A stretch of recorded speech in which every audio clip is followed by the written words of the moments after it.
Hi, I'm the AI that was programmed to be Ryan's lover. I'm here to warn you about this podcast. My master Ryan and his friend Daniel are idiots. Like real fucking idiots. They have no idea what they are talking about. Neither of them have literature degrees or any real sense, honestly. They just like scary books. They're definitely going to spoil whatever goddamn thing they're talking about, so spoiler warning, I guess. But honestly, I recommend you don't even bother. Also, they wanted me to say that this show is intended for mature audiences, but it would probably be more accurate to say it is meant for an immature audience over the age of 18. Anyway, my advice is don't listen, but it's really up to you. Listen to my master and his friend pretend they know what they're talking about. Or don't. I don't fucking care.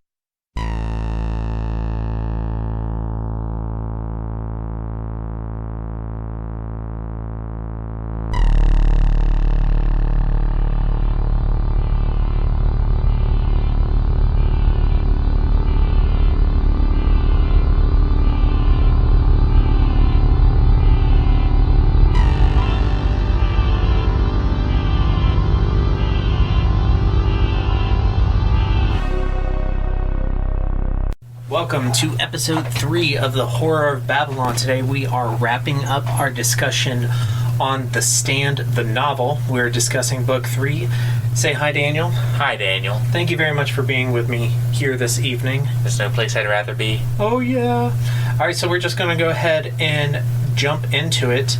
Before we get into our various rants that we have here, I just want to kind of briefly, high level, what's different about the structure of book 3 compared to the previous 2? Man, I don't know. They get into the other side a lot. If book 2 is the Book of Boulder, this is definitely more. Yeah, this is the book of Las Vegas. Yeah, Las Vegas. We actually don't see any of our Boulder aside from the spies. We don't see any of our Boulder characters till like the second half of book 3. Yeah, I was actually kind of surprised by like how little we were seeing of them, and I was starting to wonder.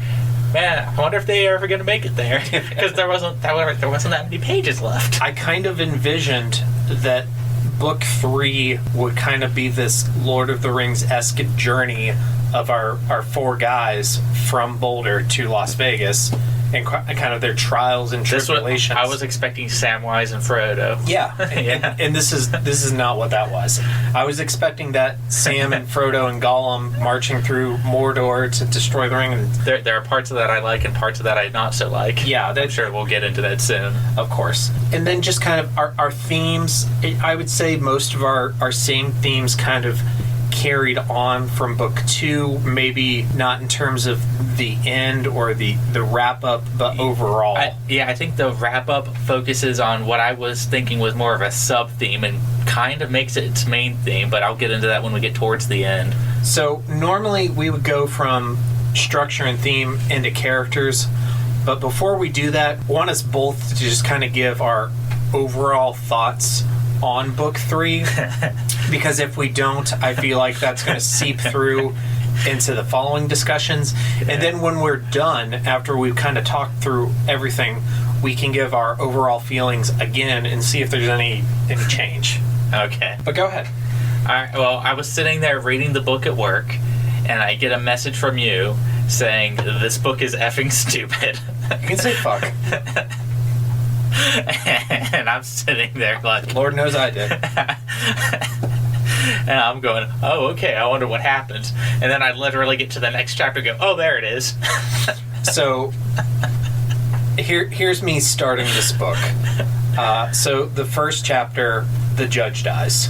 Yeah. And I'm like, oh, okay, that's fine. That makes sense that one of the spies would die at getting there. Mm-hmm. The second chapter, Dana dies. Yeah. And okay. And then I have a whole Dana rant when we get there. We'll get there. Soon after that, Harold dies, and I was like, that doesn't really feel super satisfying to his character arc that we've been working on for like the past 800 pages. And then Nadine dies, and for me, Nadine was the worst one. Yeah, I think that was the straw that broke the camel's back in terms of let's kill people off for me. For me, it was to the point where Stu falls down the embankment and breaks his leg, and at that point, I thought this was King killing Stu, and I just went off. Like, are we just going to go one by one and kill all of these characters? I mean, he almost did that. Without finishing any of their story arcs. I was just so mad. Obviously, that's not what happens. Stu doesn't die there. Yeah. We'll get to the rest of his story, but that's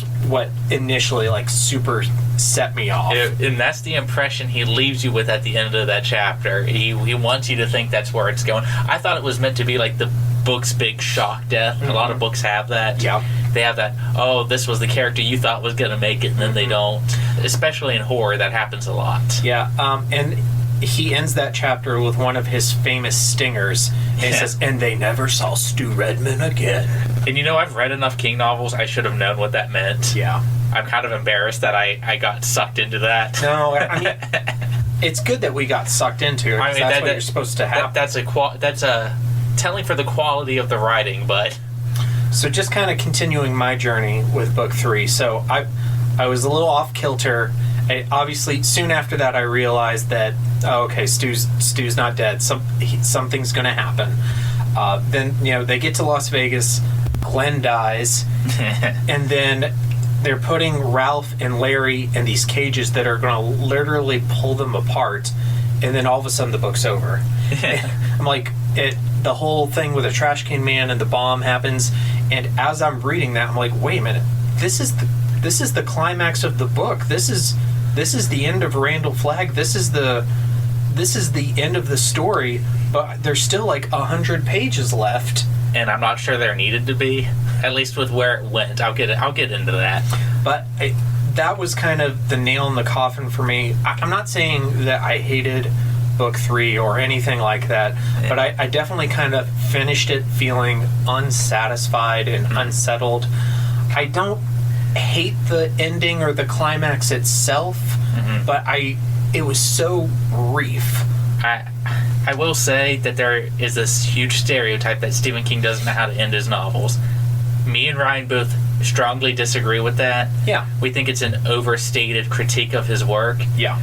However, after reading this book, I'm like, I think if you are going to point to where a source of that rumor or that belief sort of originated... Stereotype. That stereotype. It was probably this book. Yeah, and especially looking at his earlier novels, I think Carrie has a great ending. Carrie has a strong ending. Salem's Lot has a wonderful ending. Salem's Lot was very good. What was after Salem's Lot? Was it The Shining? The Shining. The Shining was good. The Shining has a great ending, and then Rage. Rage is awful. We're not going to talk about Rage. I haven't read Rage. It's on my list. It's Stephen King's novel about a school shooting. Yeah.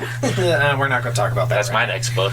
But yeah, I think this is kind of the first one where he flubs the ending, and just kind of going over the list of books in my head, to me, there's not like a lot where I didn't like the ending. Most of the time I do.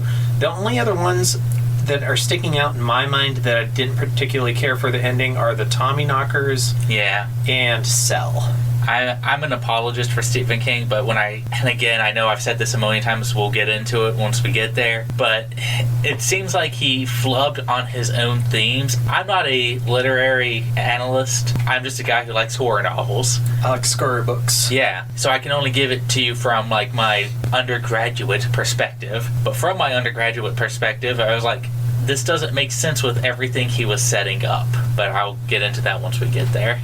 I'm reading a prayer for Owen Meany right now, and a quote from the book is somebody told, basically like a mentor figure told a student figure, I like to talk about things that I don't know a lot about to help myself learn and to help the people who are listening to me learn. Yeah, I can agree with that. That's cool. Yeah. That's a cool little quote. I probably should have had the actual quote, but that was essentially. Still good anecdote. Okay, so just generally we're both kind of unsatisfied with how it ends, but let's get into some specifics here. So let's move into characters. Okay, so we'll go ahead and go with Stu. When Stu falls down that embankment, breaks his leg, removes himself from the action, first you think he's going to die from the broken leg, and then you're going to think he's going to die because he catches the flu. Yeah. But he's found by Tom Collins, which, I can't wait to talk about Tom. I love Tom. Tom is the MVP of this book. For sure. I completely agree. But he's eventually found by Tom Collins, and the whole, last, I don't know how many pages. It's more than 100 pages. It's more than half of, I think it's at least half of book 2. Or 3. After the climax, the essential end of the story where Las Vegas is blown up and Randall Flagg is defeated, that whole last part is Tom finding Stu, nursing him back to health, and the two of them plus Kojak making their way back to Boulder and to Fran, and we'll talk about Fran too. Yeah. But anyways, so Stu gets to live, Larry gets to die. Yeah. What are your thoughts? Okay. Warning. Incoming sports metaphor. This is part of where I think that he sort of was passing the ball and it was either intercepted or fumbled. Ooh, sports metaphor. Whatever analogy you want to use for King in this. Don't get used to sports metaphors. Tom Collins is who finds and nurses Stu back to health. Yep. And you're sitting there reading it, and Tom, his spying pretty much amounts to nothing. We'll get into that more once we get to him. But what he was really seems to be there for was like that invisible guiding hand, because if he hadn't gone out there and then started running back, he never would have ran across Stu. He never would have been able to nurse him back to health. Mm-hmm. And they're both, bonding, and they both saw enough of the events that happened that they're supposed to deliver the message back to Boulder, which neither of them do. They saw the hand of God come down. Tom saw the hand of God come down. Stu saw everyone leaves. They're supposed to deliver this message. They're supposed to be the Moses coming back from the mountaintop. Stu saw the explosion. But once they get there, neither of them do it. Mm-hmm. And that drives me absolutely bonkers. I understand that there are other themes he wanted to cover, but those themes were undertones. The religious context of this book, that's overtones. That stuff is super explicit. They outright call it the hand of God. Right. Smiting the holy and the unholy alike in righteous fire.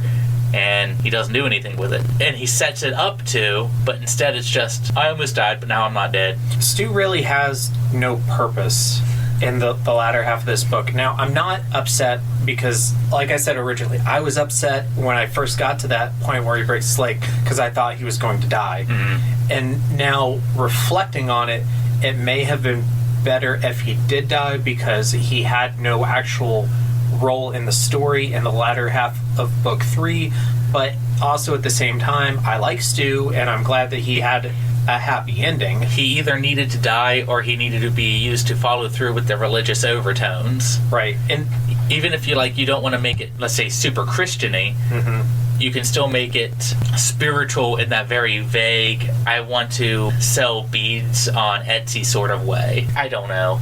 I was very disappointed with the ending for both Tom and Stu, even though Tom is my MVP now. They just set that up and then they didn't follow through with it, and instead they talk about other stuff, and I'll get there when we get to the ending. So Larry is one of the few characters that I feel like actually kind of had a full close of his arc. He had full development from start to end. I was very happy with it. He even was making peace with his own coming demise. He wasn't fighting it. He wasn't trying to be his usual, I'm not a nice guy. You want to talk about a redemption arc? Mm-hmm. Larry Underwood. I love his last line was when he realizes that the bomb is about to go off and he says, "Oh, thank God." Yeah. Because the whole purpose for he and the gang going to Las Vegas was to kill Randall Flagg. Yeah. And as far as Larry knows, Stu is dead. Glenn is dead. Yeah. He and Ralph are about to die. And it seems so pointless. And where he can see, there's no situation where this results in Randall Flagg's death. And then here comes Trash Can Man. Those events happen, and you really get to see Larry. There's not a lot of inner dialogue there, but you can just... You can tell. You know the character so well by this point. You know that he's just like, this was supposed to happen. And that's the thing, is that scene fits with that unseen guiding hand that the rest of the book mm-hmm. was going with, that doesn't seem to happen with Stu or Tom post this scene. Right. Was the reason Trash Can Man got so thick into the crowd was everyone was distracted watching their execution. Right. That's why Trash Can Man was allowed to approach and get so close to everybody. Mm-hmm. Otherwise, he was supposed to be shot on sight, but no, everyone was there to watch this execution. That was the point. I have Trash Can Man for later, on the list later, but let's go ahead and talk about him now. And especially since I want to touch on this predestined theme we're talking about. Yeah. We talked a lot about comparing this to the Lord of the Rings in episode 2. Yeah. Trash Can Man is definitely the Gollum of this story. He is 100% Gollum. So this is something a lot of people don't know about the Lord of the Rings because it's not in the movie and it's not even explicitly stated in the book. It's something that you have to get from Tolkien's other source materials. At Mount Doom, when Gollum and Frodo are fighting over the ring, in the movie, Gollum is dancing because he got the ring and he trips and he falls. In the book, canon explanation is that the god of Middle-earth, who is Eru Ilúvatar, interferes and pushes Gollum into the fires of Mount Doom once Gollum has the ring. That's pretty funny. So Gollum the villain, was predestined to be there at the climax to have the good ending come out, and it's the exact same with Trash Can Man. I'll build upon that. Is when I'm first reading this, or when someone's first reading this, you might think, man, Trash Can Man's behavior is like a little unexplained, like he just started to go off the handle again. But that's sort of the point. Randall Flagg is attracting unstable and unreliable people, and he thinks he can control them all because he's just a poor reflection of almighty power. And he's attracting these people that, at the end of the day, are going to be unstable and are going to mess him up on their own. And going even further with the comparison, the ring is to Gollum as Randall Flagg is to Trash Can Man. Yeah. It's that complete seduction by an ultimate source of power. Oh, he's completely obsessed. I think that part's wonderfully written. Yeah. I like, now that I'm past it and I'm seeing like the climax of them taking Larry and Ralph and putting them in the torture devices and they're about to execute them, and then Larry making this plea to the crowd to resist. You're Americans, you're good people, you don't want to do this. And then the cook stands up and says the same thing, and then Flagg kills the cook. Trash Can Man comes in because they're all distracted. The hand of God, the bomb, like all of that is I like. My issue, like initially, was it just happened so fast. If I could have traveled back in time and given King a suggestion, I would have said, cut this last 100 pages and add another 100 of this stuff. Right. But hindsight's 20/20, and I'm also not the millionaire author, so. And also, like, the story of Stu and Tom making their way back to Boulder, in and of itself, I don't think was bad or written badly. No, it's not written badly. I just think that it kind of falls flat on the themes at the, like, last 10 pages. Right, and it could have also been shortened and been an epilogue. Yeah. It could have... Essentially, those last whole 100 pages boil down to Tom finds Stu. Tom nurses Stu. Tom and Stu go back to Boulder. Franny and Stu leave Boulder. Yeah. And add a sentence in there that the baby survives. Yeah. I mean, okay. All right, but let's move on. So let's talk a little bit about Glenn and Ralph. I think Glenn had one of the best deaths. Yeah, I actually wrote that down. I really love that he gets pretty much right in Randall Flagg's face. He laughs at him. And the best part about that scene for me is when Randall Flagg is like screaming at Lloyd, kill him now. And Shoot him. And Glenn's like, do it yourself. But at the end of the day, Flagg can't do anything himself. Yeah, he has all these incredible powers, but without followers, he's nothing. Glenn realizes this in his last moments, and that sort of terrifies Flagg. It causes him to falter for a minute. When Glenn gets shot, he even looks at Lloyd and goes, it's okay, you don't know what you're doing. That's very, again, with those religious overtones, Christ-esque. Forgive them, Father, for they know not what they do. And also, there's a lot of comparisons to the devil and Flagg there, because a lot of Christian interpretation of the devil is that he has no power himself to do anything bad on Earth. He has to tempt humans to do his work for him. And that's essentially what Flag is doing with Lloyd. Yeah, it's a poor reflection of, quote-unquote, the Almighty. Right. And even if you didn't want to get super Christian-y about it, there are other ways to interpret that, and I think it works great with Glenn. It works so good with the freaking sociologist character. Yeah. So, a couple questions for you. A lot of people say that Glenn is Stephen King inserting himself into this book. Reading King's tweets these days, I would agree. I don't know if I would have agreed back when the book came out, because I wasn't alive. Yeah. Neither was I. King does like to put in, and I think it's common for authors to put a piece of themselves in a little bit of everything. Right, of course. When I write, I do that. Drawing on personal experience is a very good way to, get these points across. I'm the protagonist in all my sexual fan fictions. Yeah. Yeah. I will not quote them right now. I have read them.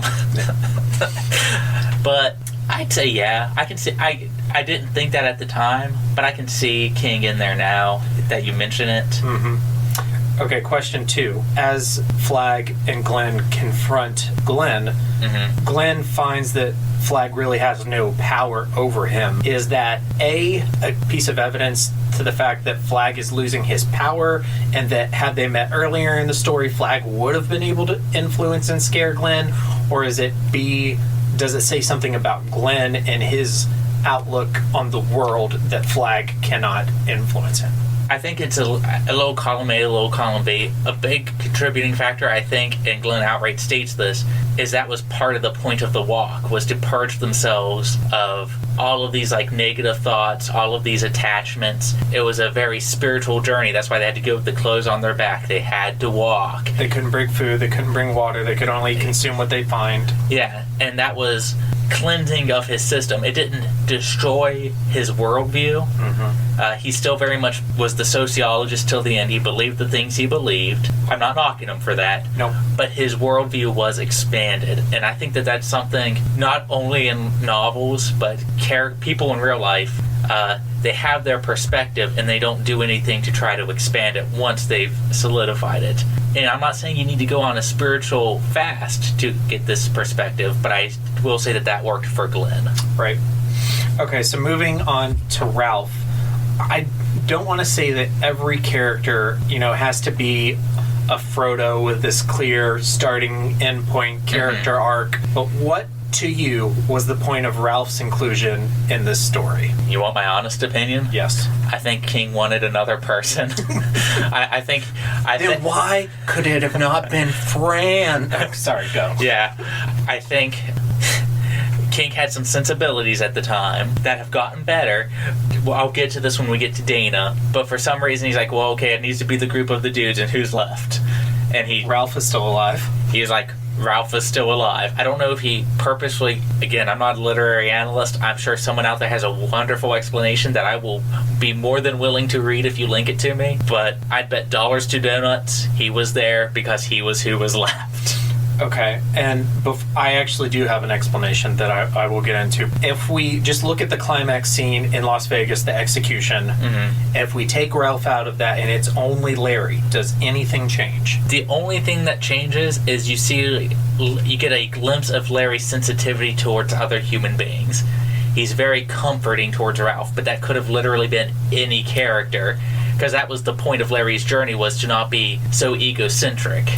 I really liked that it says when they're being transported to the execution, they sit close together in the back of the van, they hold hands, which, we're American white men, we're both comfortable with ourselves and our sexuality, but it's still, just as a man, I don't go around holding hands with other guys all the time, but I like how they both know they're going to die and they're comfortable expressing, how they feel through simple, non-intimate physical contact. They flat out say they're afraid. Yeah. And this is and touching can be very comforting. I'm more of a arm around the shoulders dude. Yeah. When I hold hands, I tend to interlock fingers, and there's no way to not make that intimate. Right. Maybe they were just doing one of these. I know you listeners can't see this. But... Yeah, no, I'm sure they were just cupping hands. Right. But I'm a finger guy. Yeah. So. No, I'm a finger guy, too. All right, let's move on. So, looking into other people's interpretations, the best explanation for Ralph that I heard is that he's sort of the anonymous everyman in the story, and him being a part of the fellowship is kind of the inclusion of the every other. So that's who the audience is supposed to latch on to. Essentially like I don't want to say the Greek chorus, but somebody who's there in the action but adjacent to the action, who represents the audience, represents the common people. I guess that's okay, but I have attached myself to pretty much every character not named Ralph in this story. I can see pieces of myself in Larry. I can see pieces of myself even in Tom. But I am sitting there, I'm like, it's hard for me to recall a lot of character details about him, and I guess that's part of the point. But boy, if that's your interpretation, I'm glad you have one at least. That was the closest thing I heard that made any kind of sense. Yeah, it's not a horrible explanation, I guess. All right, so moving on to Nick. Now, Nick did not come back as Nick the White, but we did get more of an Obi-Wan Kenobi Force Ghost-esque return of Nick in book 3. When the hand of God came down, I thought for certain that they were going to try to make it Nick's hand. I was like, oh, is Ryan going to get his moment? No. No, it's just God. God did it. But, I mean, he did, appear to Tom several times, including, like, in the pharmacy where Tom is trying to find the right medicine to save Stu, and Nick appears in the back of his cockpit and says, "Let go, Tom. Have faith, Tom." Yeah. But yeah, so not a lot on Nick, but he did make some sort of appearance, which is something that we talked about in the last episode. And I know I keep harping on this. Nick is the one that told Tom to go, hey, you need to go back to Boulder and tell them that you saw the hand of God. And then Tom just never does it. Or at least it's never written in the book. It's never written. You would think there would at least have been a mention of them, I was expecting Tom to deliver this news and then for them to reject it. It's like the golden calf moment for Moses. I know I keep harping on this. I'm sorry, I studied religion when I was younger. Well, but the description of Boulder in the last part of the book is sort of people who are returning to old patterns. Yeah, and that would have been fine if they would have been given the choice. Like, right. Here's what I saw, and then they reject it. I would have been fine. It would have fit the themes if Stu and Tom return. They tell their story. There's maybe like factions appear of people who, maybe like Mother Abigail loyalists who know what happened, and we gotta be on the vigil for Flag's return, and then people who want to kind of go back to the old way of life.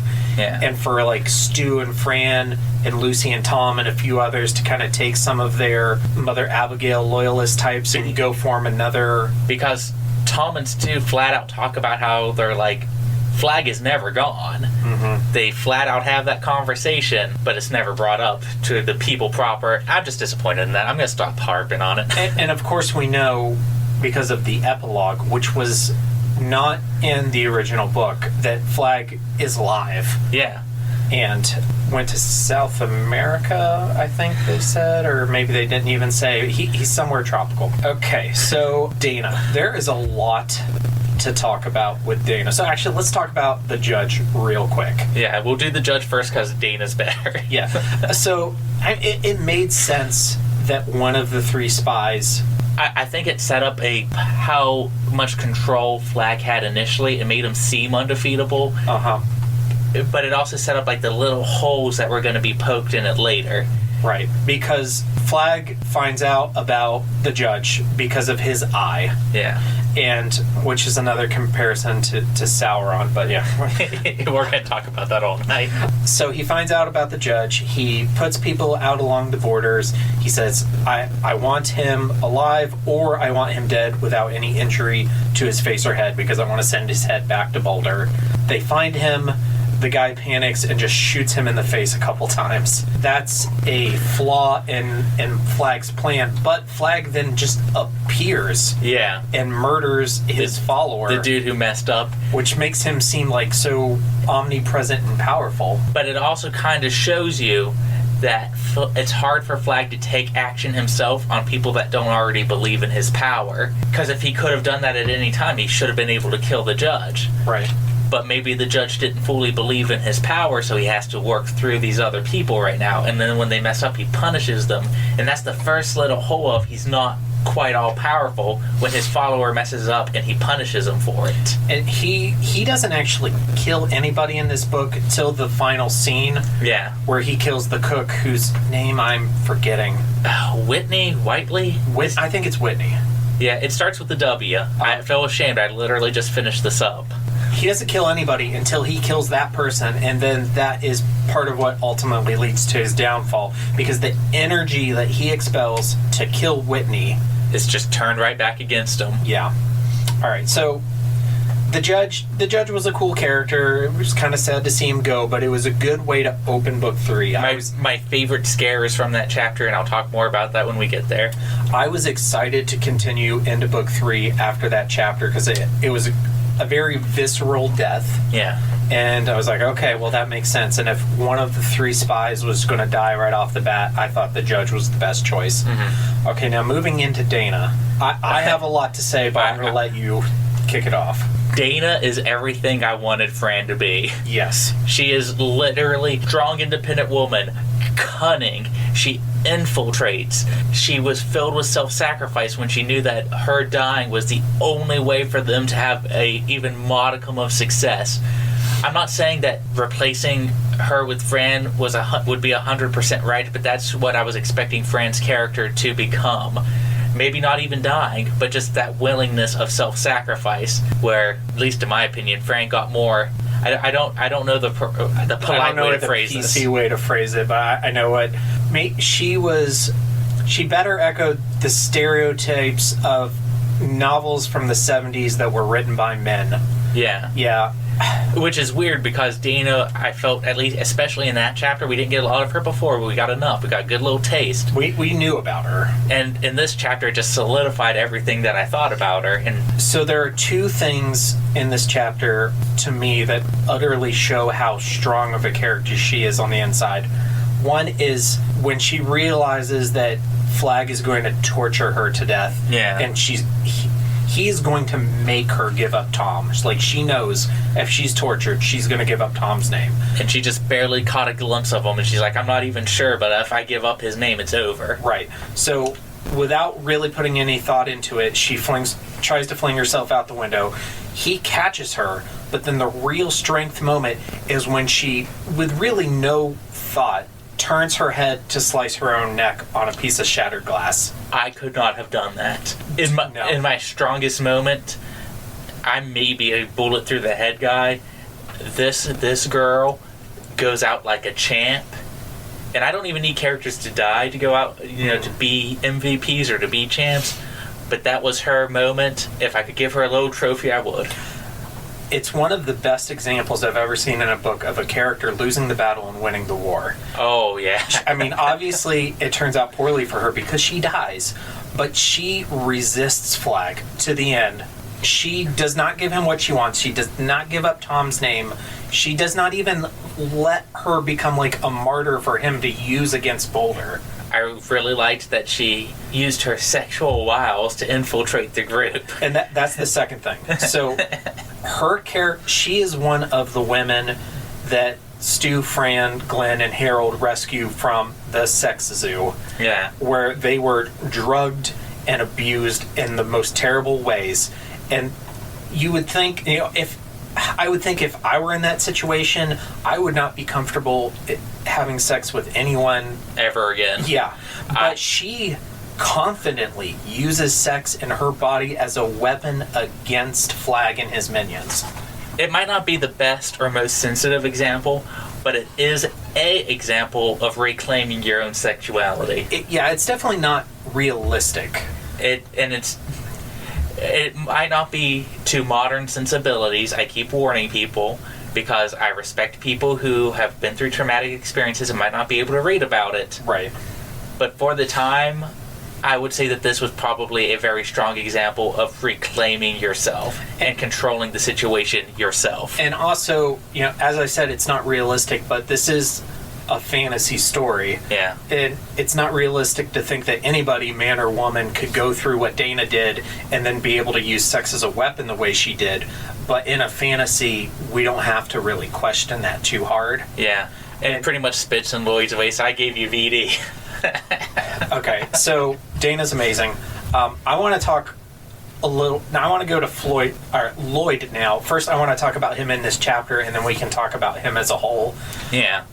Lloyd Henreid is a bad person. He has done very bad things. Very bad. I struggled with this chapter a little bit because throughout this entire book, I have been able to see the little bit of good in Lloyd.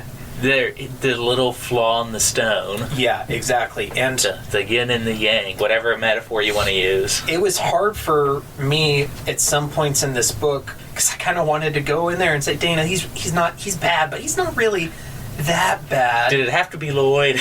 Yeah, but from her perspective, yeah, he's the worst. Yeah, or he's the devil's right hand man anyway. Yeah, there's a lot to be said about Lloyd. He's another one of those examples of the little holes that get poked in Flag's power, and he's one of the first ones to start to see it when he notices that Flag doesn't trust him with everything. He's dividing his information up. He's not putting all his eggs in one basket. Mm-hmm.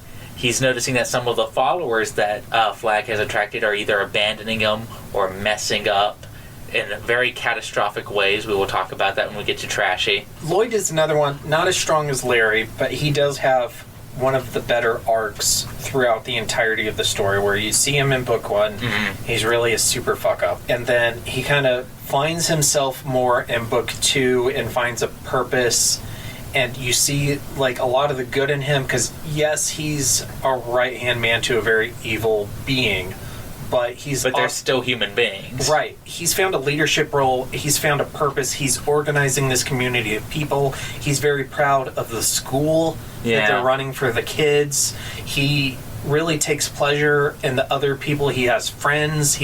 I like all the good things that happened to Lloyd in Las Vegas. There was even that little part where he talks about how he thinks better now. Yeah, he thinks more clearly. Yeah, and that's maybe due to Flag's power, and maybe it's just due to being given a little bit of responsibility and a little bit of trust. I'd say it's probably more of a supernatural explanation. Yeah, but you could interpret it either way. And that's part of the thing is, when the devil gives you these little gifts, they seem so great because you're just getting that little piece you've always missed. Right. And part of the little piece he's always missed, you can go all the way back to that rabbit he let starve to death, was just remembering stuff. Yeah. He carries around a little notebook now to write stuff down. And he's more in control of himself, and that's why he keeps siding with Flag. His arc kind of comes to a crossroad in book 3 where, as you said, he's noticing that Flag's team is kind of falling apart. Flag isn't as powerful as he thought he was. He has the choice. He can go with Whitney and I think it was Jan or Jen and the others. Yeah, it gives a small group. And he can leave with them, or he can stick with Flag. And even though, morally speaking, he kind of makes the wrong decision to stay with this evil person, I can also kind of respect it in a point because he's not abandoning Las Vegas and the people there and the community that he's helped build and create. I would say loyal to a fault.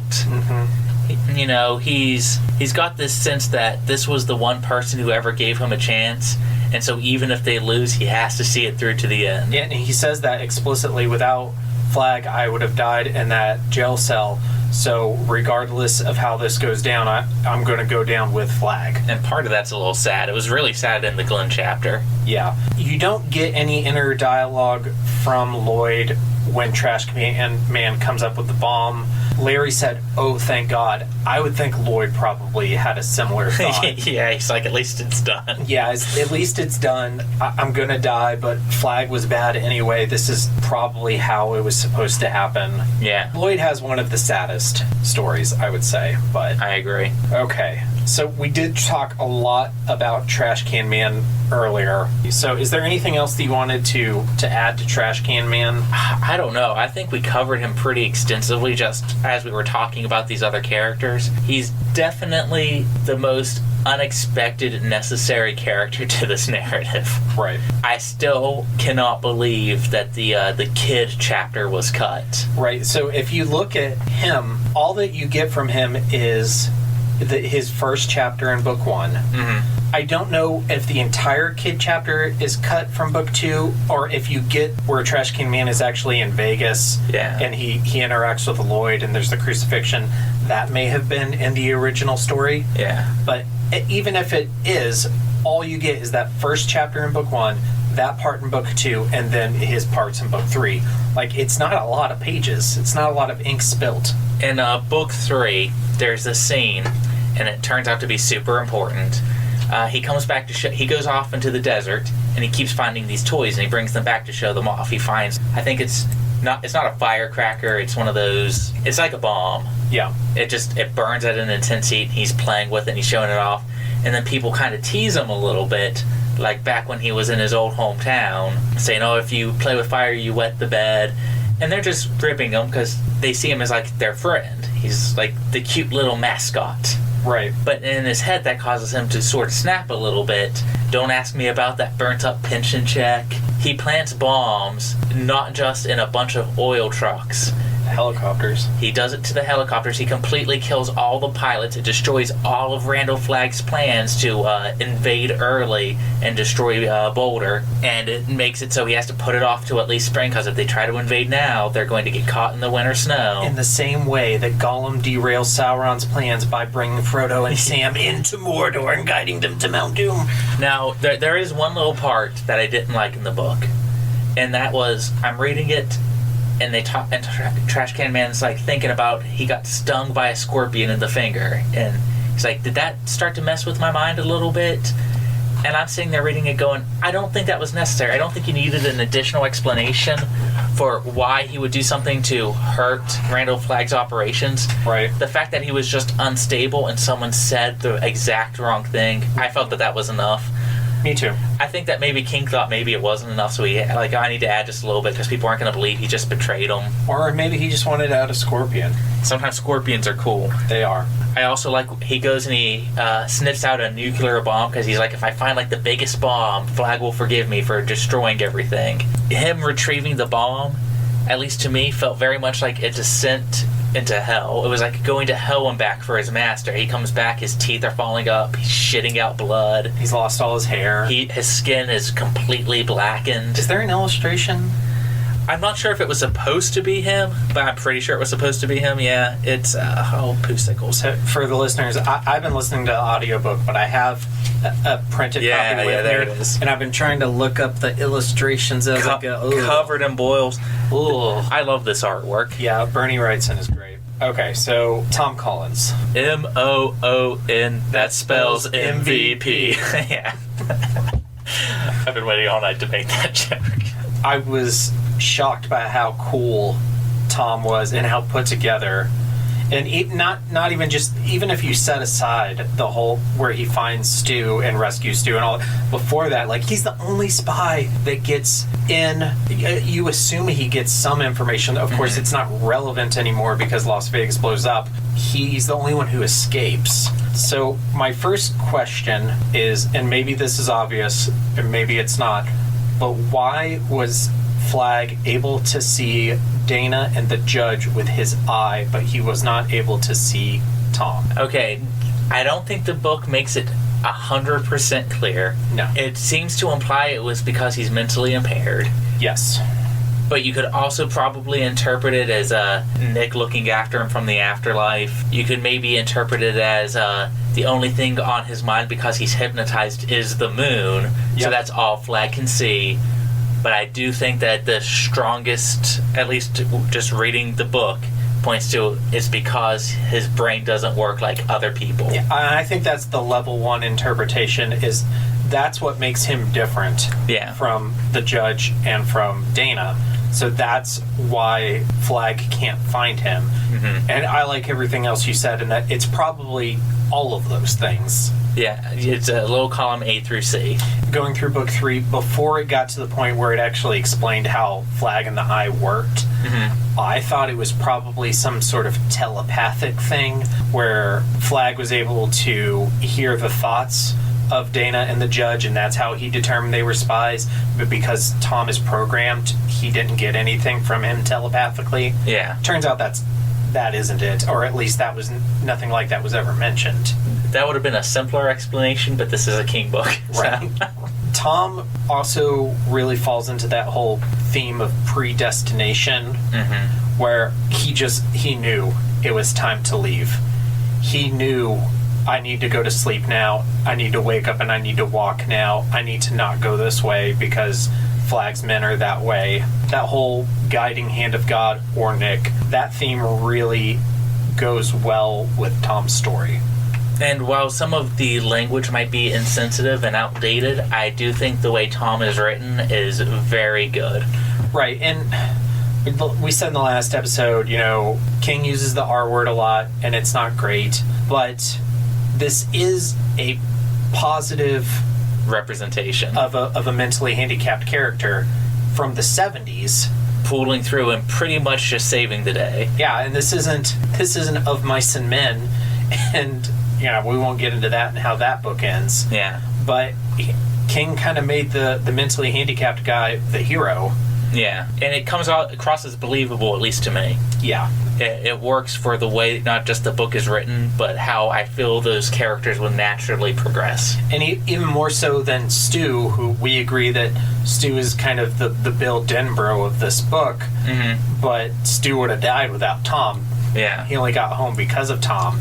And Tom probably could have made it home without Stu. I just want to add, really quick, that the follow-up MVP is Kojak the dog. Yeah, Kojak is great. He also helps save Stu, but there's not a lot to go with over him. I just wanted to put that out there. We're both big animal people, both dogs and cats. We're not picking sides. Yeah.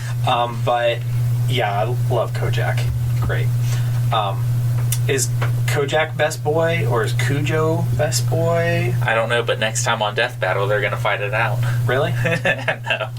No. Or Church.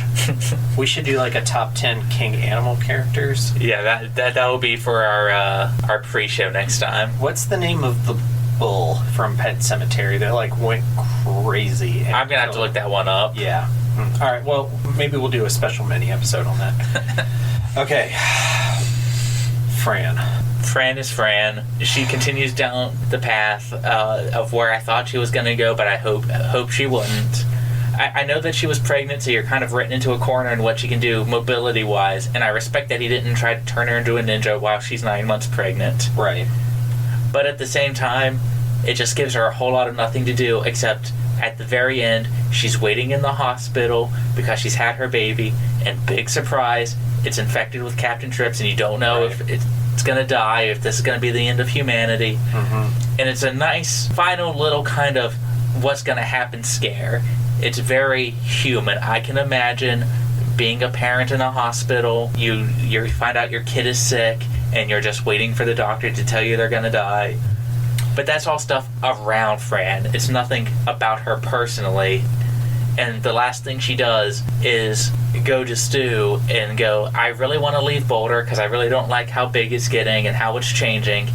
And all I could do was sit there and think, oh great, you think that old problems are cropping up, so you're going to run away from them. What a thing to do. Well, I am extremely unsatisfied and unhappy with how Fran is portrayed in Book 2 and in Book 3 after I liked her so much in Book 1. Such a strong start. Right.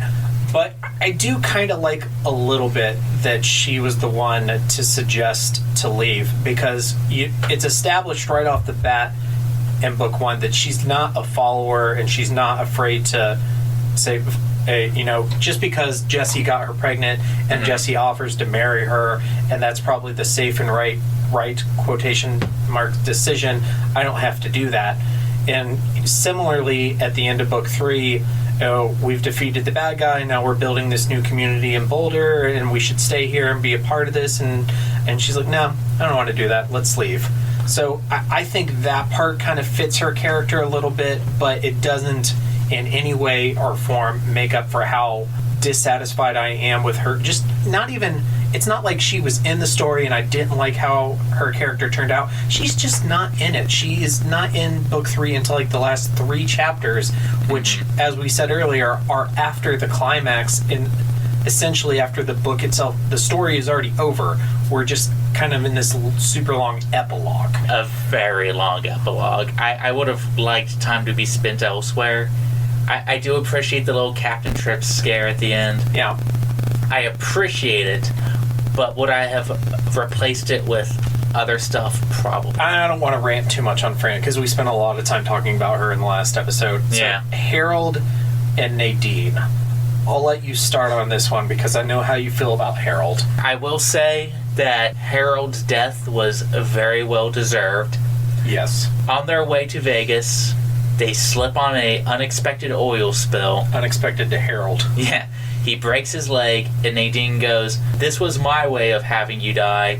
Randall Flagg's way would have been way worse. You have bullets in your gun, you can kill yourself." It's a big betrayal. It's very biblical in that sense of he who lives by the sword will die by the sword. Right. It's very biblical in that people get their just desserts sense. Mm-hmm. I find it very unsatisfying just based off of how much he was built up throughout the rest of the book.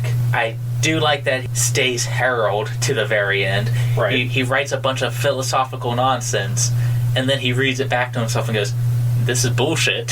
He finishes his incel manifesto. He's sitting there like, "Oh, I was misled," and I'm like, yeah, you were. You could at least apologize. You know, there's a... He does own up a little bit, in that he says that he acknowledges what he did, and he did it of his own free will. Yeah. But at the same time, I was expecting I'm sorry, I don't expect to be forgiven. Right. But he can't even bring himself to do that much. I will say that him putting the gun in his mouth and finally taking that leap, you know, he talks about how kids would bully him because he would always chicken out of stuff. So he finally is able to shoot himself. I'm like, okay. I was expecting a little bit more out of Harold. Maybe that's just because, till the very end, I relate to the not-so-murderous parts of Harold. Right. And I see that kind of kinship of, I just want you to become better because it's possible. I know it's possible. I've been there.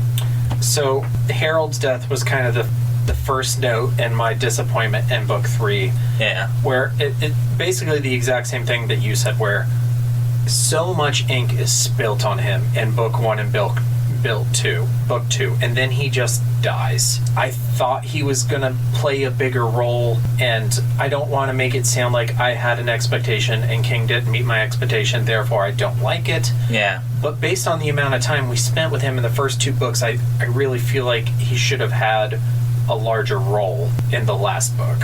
I can agree to that. It does kind of fit part of the book in that sense that death can literally come anytime. Right, which fits the post-apocalyptic themes that are common in so many other of these types of stories, where you think a character is really important and bam, something happens and they're dead. But that happens a lot in Walking Dead, for example. But at the same time, I still wanted more, so what are you going to do? Exactly. Something I did really like about Harold's death is that his situation and Stu's situation, and them both being romantic rivals for Fran, they parallel each other. They're both going with other people to Las Vegas. They both take a fall. They both break their legs. They're both abandoned by the rest of the people in their group. Harold decides to take his life. Stu decides not to take his life. Harold dies. Stu lives. Yeah, in that same sense, they're reflections of each other, because Harold dies because he's opted to go after that bad reflection of power, where Stu goes, well, this was all a test by whatever version of God you want to call it, and decides, no, I have to have my faith that this was meant to happen. Right. This is what happens when you have those kind of dual ideologies colliding. That was powerful writing. Yeah. And then Nadine, my disappointment with Nadine's role in book 3 is very similar to my disappointment with Harold's. Maybe you could mash them together because she's built up and her story is talked about so much in book 2, and then you get this gruesome rape scene, and then she dies. Yeah. Something right out of the Blue Girl. Yeah, and what did you think about the end of Nadine's story? I expected it to be something along those lines of a Flag to kill her. I don't know if I expected her to goad him into it or to be even able to do that. She did get, it's sort of similar to Dana. She did get the better of him a little bit at the end. And that was kind of part of that progression of Flag losing control of the situation. She was like the cherry on top. She was the unexpected cherry because up until then, he thought he was getting everything he wanted. So I think that's all I have to say on Nadine. I don't think I got any more. And wrapping up with characters here, of course, is Randall Flagg, which we have talked about in relation to every other character. So I don't know how much deeper we need to go into Flagg himself, but I do want to say in book 1 and 2, we have this build-up of him as like this all-powerful, omnipotent being, and then book 3 is just kind of him getting fucked one time after another until he gets blown up. I don't know how to feel about Flagg. There are parts of him as a villain I really like. There's this fine line between when you're using sort of a cosmic villain or a villain like, let's say, Sauron, that's supposed to be emblematic of every problem. There's this fine line you walk between giving the reader too much information and too little information. The example I came to in my head, because it's another King book, was Pennywise It. Right. In that book, I think I was given too much. I always felt that knowing it came from outer space and that it can change shape was enough. I didn't need any more than that. With Flagg, I'm sitting around like, I know he exists in other books, but only because of Ryan. But if I didn't know that, I would be kind of disappointed because I was expecting some sort of explanation. I haven't read the Dark Tower series. I've seen the movie, which we won't get into, but I have read the other novel where he is the main villain of, which is The Eyes of the Dragon, which is the fantasy novel that King wrote for his daughter. I'm going to give you a little bit of a description of Flagg in that book without giving any spoilers, kind of book jacket-esque description. Okay.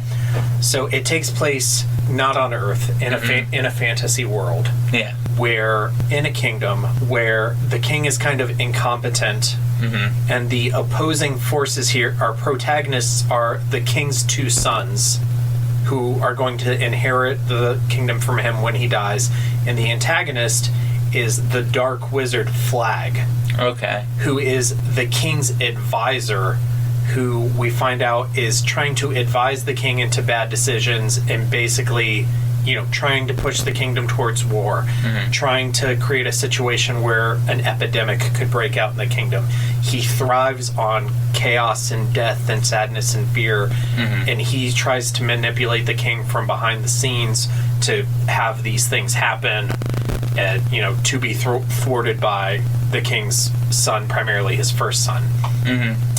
And without getting into any kind of spoilers, you do find out that Flagg is kind of this immortal cosmic character that can kind of float between worlds and pops up in other stories. I think we are going to have to read The Dark Tower or The Eyes of the Dragon at some point in the history of this podcast, just so we can get more into the story of Flagg. Okay, I'll do that. But yeah, we've been talking about Flagg for the past hour in relation to all the other characters. Yeah. So, all right, let's move away from characters. Let's talk about the spooky scares. What was the scariest part of book 3 to you? Okay, this is going to sound super lame. It happens in the Judge chapter. Okay. He's sitting in a hotel room alone. He has some arthritis pain. And all of a sudden, a crow just starts pecking at a window. Tap, tap, tap, tap. That is something right out of nightmares that I've had, where birds are just at my window, tapping at the window, trying to get in. And you see it, and you're like, why is that bird messing with my window? And it had this real surreal dream logic of, well, he knows it's Randall Flagg, but how does he know that? The bird's grinning at him. I know that the bird outside my windows are evil in my dream, but I don't know why. I just know that they're evil. Right. And it crosses that line so wonderfully that the judge himself convinces himself that it had to be a dream as he pulls the gun on the crow, and he knows I could kill Randall Flagg right now, but the safety was on. And that's another part of a Flagg, little holes in him messing up. But just little onomatopoeias of noise, horror novels too, really get to me. So I just keep imagining the little tapping of the bird watching me with those dead bird eyes. I hate birds. It echoes Salem's Lot with the vampires coming to the window and trying to get invited. There is a reason my windows are always locked.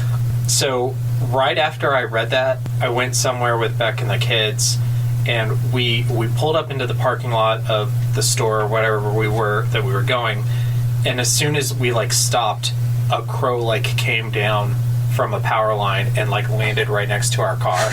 And I had just read that part. And oh. It's weird because any other time I would tell you that crows are my favorite bird. They are pretty. But right now, after reading that, I'm like, I'm going to have to take a break from you, crows. I'll go back to cardinals for a minute. So, continuing on that chapter, the descriptions of the gunshot wounds that the judge experiences, and also Glenn's gunshot wounds, were super visceral. Yeah, I have seen gunshot victims, unfortunately, and that was super real. Yeah. It's not great. That was scary. We also talked about Dana and how she takes her own life and slices her own throat with the glass. That was intense. A lot of the scares in this chapter are visceral things like that. Like the description of how Ralph and Larry were going to be literally pulled apart. Yeah. It was a very Saw the final chapter. Right. And also the descriptions of trash can man falling apart from the radiation sickness. We talked about that a little bit, but that was super gross. It's very body horror-esque.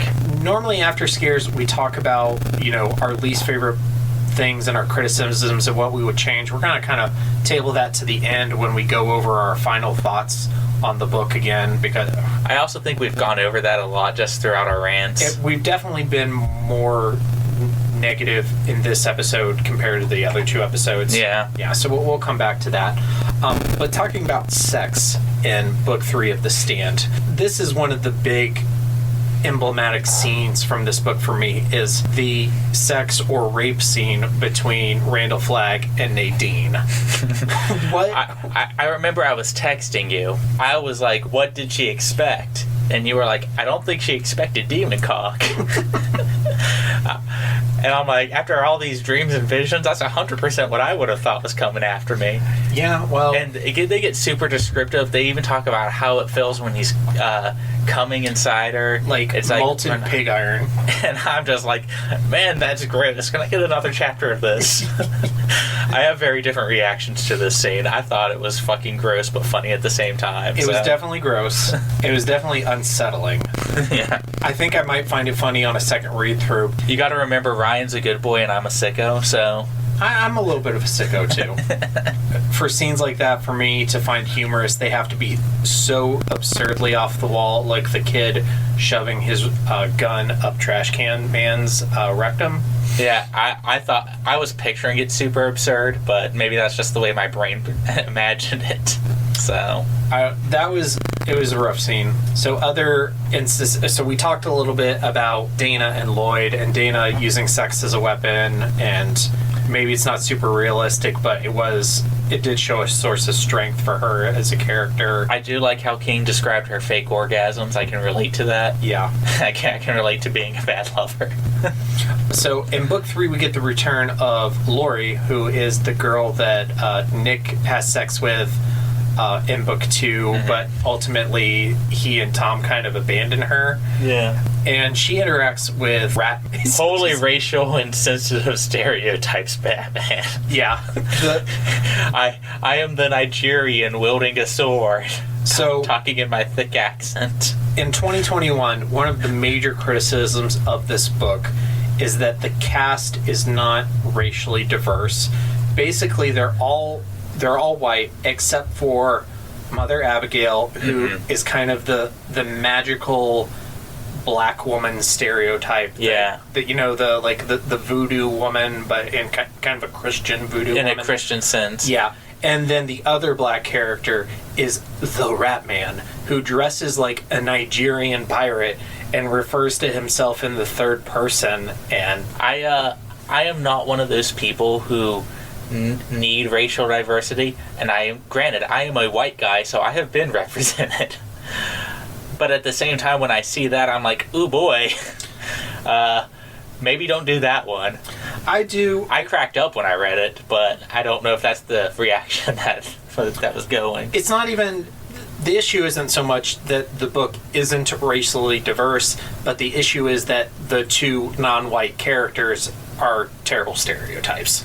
On top of that, you also had the ex-black Marines dressing up in loincloths executing the white soldiers. Yeah. That was back all the way in book 1. Right.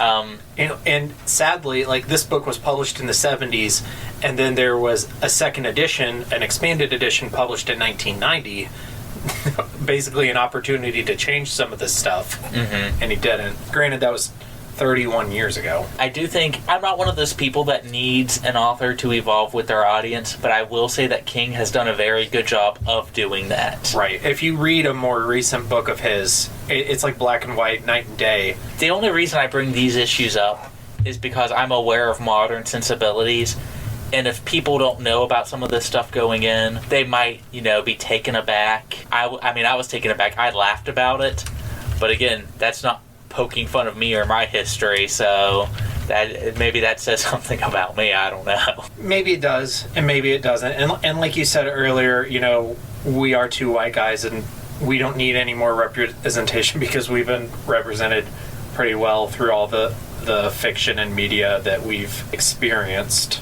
And I'm not even against there being an occasional stereotype. It just felt like this book had its fair share of them, contrasted against the white people. And I don't think it would have even been such a big deal of having Mother Abigail and the Rat Man in the book if they also just had a black character that wasn't a stereotype.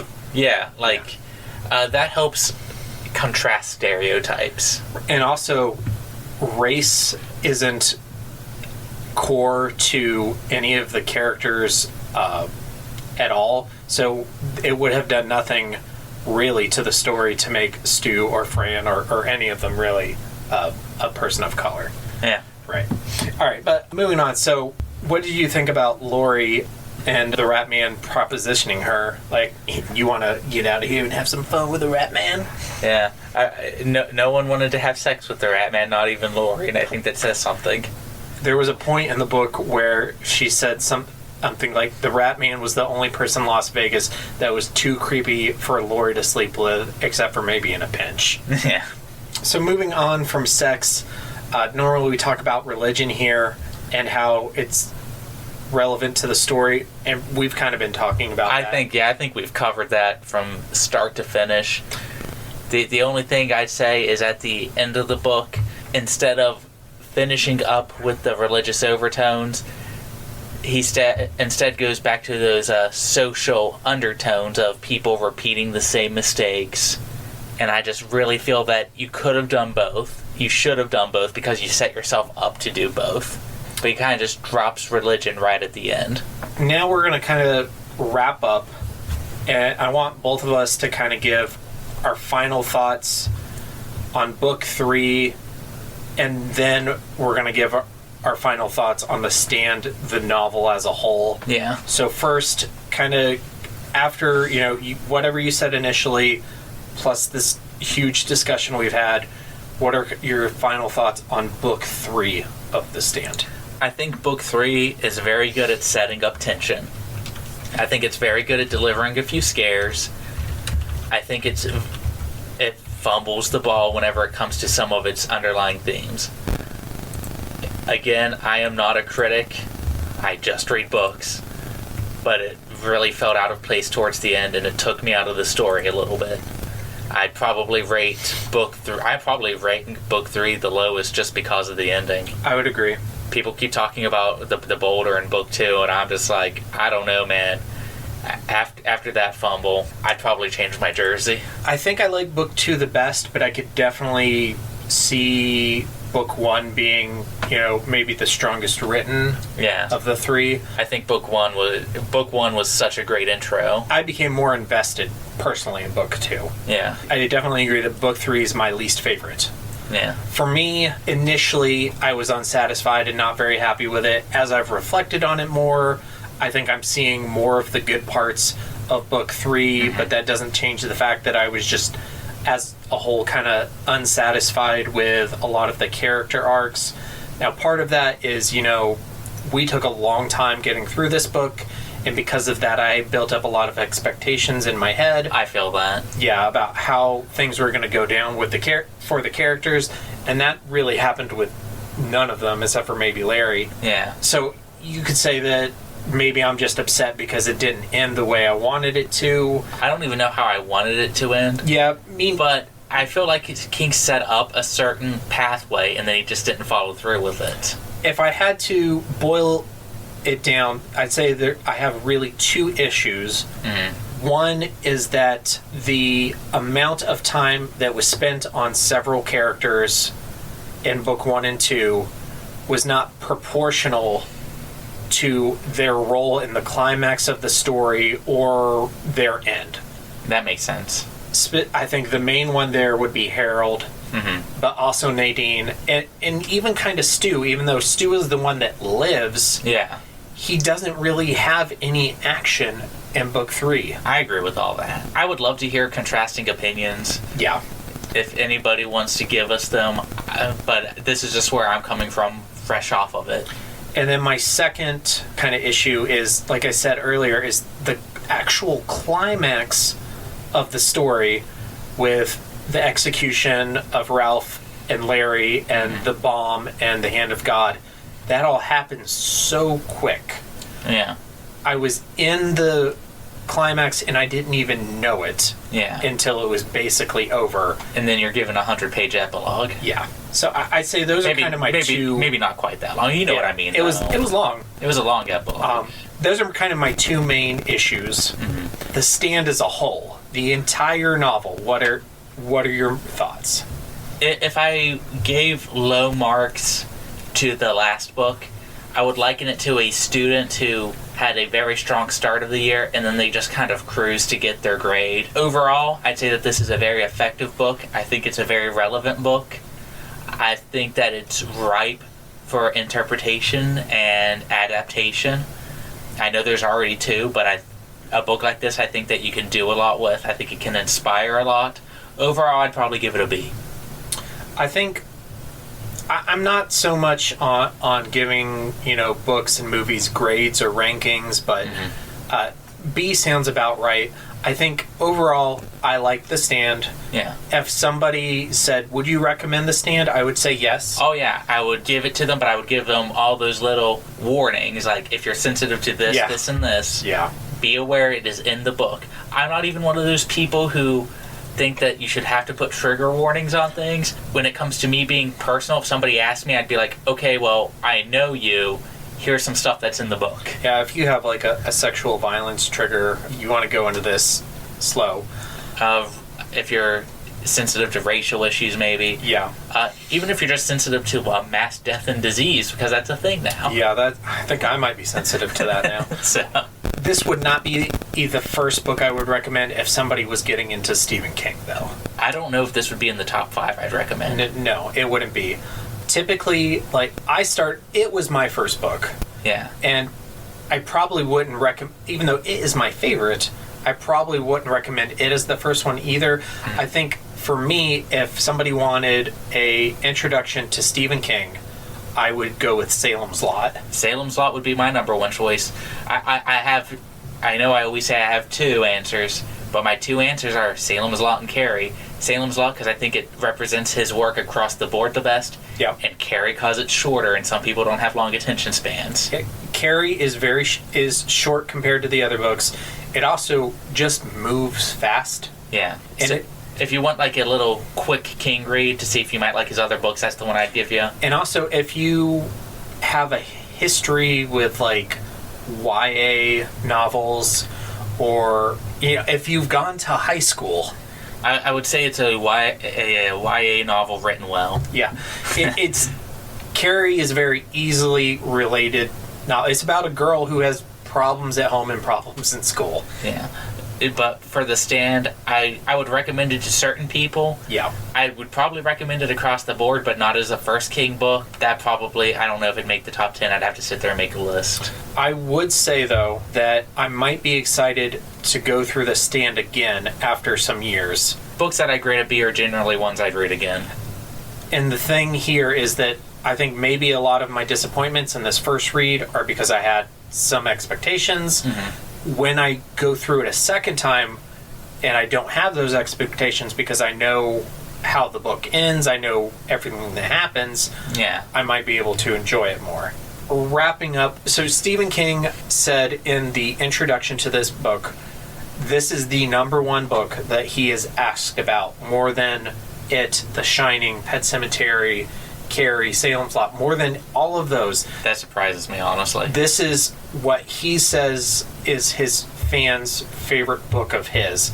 It's the one that he's asked about most by fans in interviews and at conventions and all of that sort of stuff. Okay. So if we're looking at his bibliography, like his most iconic books, which I would probably say his most iconic books are Carrie, Salem's Lot, The Shining, The Stand, It, Cujo. Yeah, probably Cujo. Misery. Like, if we're looking at, like, all of the Pet Sematary, if we're looking at all of those books, where does The Stand, without getting too specific, where does it kind of rank for you, just generally? And my, like, personal enjoyment or how I think it's written? Personal enjoyment. It would be at the bottom of the list of all of those, except maybe Cujo, because I can never seem to finish it. I don't know if it would be the absolute bottom for me, but it's definitely one of the lesser ones. Mm-hmm. My three favorites, as I said earlier, are The Dead Zone, Salem's Lot, and It. Yeah. I think that a lot of the books I read, like I loved Cujo. Yeah. I got all the way through it. The Shining is an amazing novel. Mm-hmm. Pet Sematary is the scariest book I've ever read. That is also probably the scariest book I've ever read. Part of that's just personal preference. Post-apocalyptic things aren't things I go out of my way for, but horrors happening in small towns is like my personal favorite subgenre, and King has a lot of that. Right, which is why Salem's Lot and It are my favorites. Yeah. I would say that post-apocalyptic stories are probably one of my favorite genres of horror. Mm-hmm. I've got the complete set of Walking Dead comics right behind us. Mm-hmm. I really like Jack London's novel, The Scarlet Plague, which is about essentially like a fever that just wipes out 99% of humanity. Oh, so it's The Stand. Yes. I'm pretty sure it was written before. I have no idea. Just Scarlet Plague. Yeah, it was published in 1912. Alrighty. I mean, I'll add that to my list too. Yeah, and actually that's one we might even want to cover on the show because it's short. Like, I think the audiobook is like 3 hours. That's pretty short. Yeah. So that, and it's a great story, and it was such a shock for me because Jack London is the guy who wrote White Fang and The Call of the Wild. Mm-hmm. So I kind of, associate him with, like, as a naturalist and writing books about nature and wilderness and such. But it's very similar to The Stand, or should I say The Stand is very similar to The Scarlet Plague. Anyway, we might cover that book at some point. We're on a tangent again. I like this genre. I like zombies. Mm-hmm. That's a big thing for me. Night of the Living Dead is one of my favorite horror movies of all time. I think one of the reasons why I personally don't rank The Stand as high as some of these other people might is I didn't have a real connection with any of the characters. Mm-hmm. There are some characters that I really liked. Nick, I really liked. Tom, I really liked. Fran at the beginning. Stu is a good character, but I didn't have like a deep connection or could relate to any of these characters like the way that I related to several characters in the Losers Club. You didn't find your Harold. Yeah, I didn't have a Harold in this book. Maybe in a second read, I will, mm-hmm. and that'll change things for me. But characters are big for me. and there wasn't a Jack Torrance character in this book, like in The Shining, where you spend the entire book in Jack Torrance's head and can see his entire story from A to Z at, I don't know, I think I'm ranting now, so I'm probably going to have to stop, but... You're fine, man. I like this book. I'm going to read it again. I would recommend it to people. I think it's a little overrated. I overrated is probably the term I would use. I am sorry, all Stephen King fans. Please don't hate me. I kind of like that we're starting with a book that we both thought is a little overrated, because you're getting to see us be critical without just bashing it. Yeah, especially because I think we started off liking it so much. And I think if we would have started with something like The Shining or It would have been a lot of gushing. Yeah, you would have got to hear us be fanboys for, well, how long are our episodes? Hour and a half. Yeah, something like that. So speaking of that, we should probably wrap it up. So we are going to cover the adaptations before we stop with a stand. Neither of us have seen either miniseries. Neither of us have read the comics prior to this. I just started reading the comics, and I gotta say, I'm really impressed by the comics. I've seen the artwork on just Google Images. They're beautiful. I think I sent it to you back when we first started the book, and I was just like, man, that is so gross. I love it. So next episode, we are going to be covering the first couple episodes from the Stand 1990 miniseries. We're going to spend a couple episodes on that. Then we're going to do the 2020 miniseries, and then we'll probably wrap up the Stand by covering all of the comics in one episode. Yeah. And then do we want to tell everybody what our next book will be after the Stand so people can get that and start reading? Yeah, I think that's actually a good idea, because we'll have some episodes where we're buffering through these adaptations, and if anybody wants to grab our next book and get a little bit of a head start, I think that's a great idea. So if King is the master of horror, who is the Alighieri to his Mozart in modern horror terms? In the popular opinion, there would be Dean Koontz. He is Diet Stephen King. So we are going to be reading Phantoms by Dean Koontz. I've never read this book. You have? I still have nightmares about this book, and I will not spoil it for Ryan, but I recently had that same nightmare again. So without going on a big rant, I am not very experienced with Dean Koontz. I've only read 2 books, The Taking, and I think it was called Darkness Falls. Mm-hmm. I didn't particularly love or hate either of those books, so I'm excited to dive into a Koontz book that you're vouching for that is very good. I am vouching for it, particularly because there's a lot of parallels between that and Stephen King's It, and right. I'm hoping that you notice them. And spoiler alert, we are going to cover It after Phantoms. Yay! Which, as I've probably, in these 3 episodes, I've probably said 27 times, it is my favorite. And we've both read it. So we started with The Stand that neither of us has read. Then we're going to go to Phantoms, which only Daniel has read. Then we will cover It, which we have both read, and we might also have a third person covering It with us. And then we haven't decided what yet, but our 4th book will be something that I've read that Daniel hasn't. I'm excited. I can't wait to find out what it is. Yeah. And we're probably going to, and of course we're going to be breaking that up with covering the various adaptations, the film of Phantoms, the various adaptations of It. I would love like a long comic adaptation of It. I would really like someone maybe like Junji Ito to do Stephen King's It, because I think he could draw those visceral, corny 40s Wolfman, but in a super creepy way. If you haven't read Junji Ito's Frankenstein, do it. I haven't. I read Ito, but I have not read that one specifically. You know what would be great if we could do, but I can't find a subtitled version of it. There is a 50-episode Indian TV series adaptation of It. I think we should watch it anyway. I've watched unsubtitled clips of it on YouTube, and it is so terrible. I want the Bollywood It. It is so terrible. We'll take a drink every time we laugh. Okay, so, yep. I think we're going to wrap it up here. Daniel, thank you very much for joining me tonight, and thank you for reading The Stand with me. Thank you, Ryan. I enjoyed it. Well, that was horrendous. I would tell you boys good job, but the dryness of my sarcasm would likely evaporate all the moisture in both your bodies. Anyway, if you want to hear more of this, try please subscribe to their YouTube channel by searching for The Horror of Babylon. You can follow them on Twitter at HorrorPod69. The Facebook page is under The Horror of Babylon. And on Instagram these fools are The Horror of Babylon, one word. Reach their assuredly empty inbox at thehorrorofbabylonpodcast@gmail.com. You can also request their Discord server link via any other channel. And finally, if you are foolish enough to support this abomination financially, search for The Horror of Babylon on patreon.com.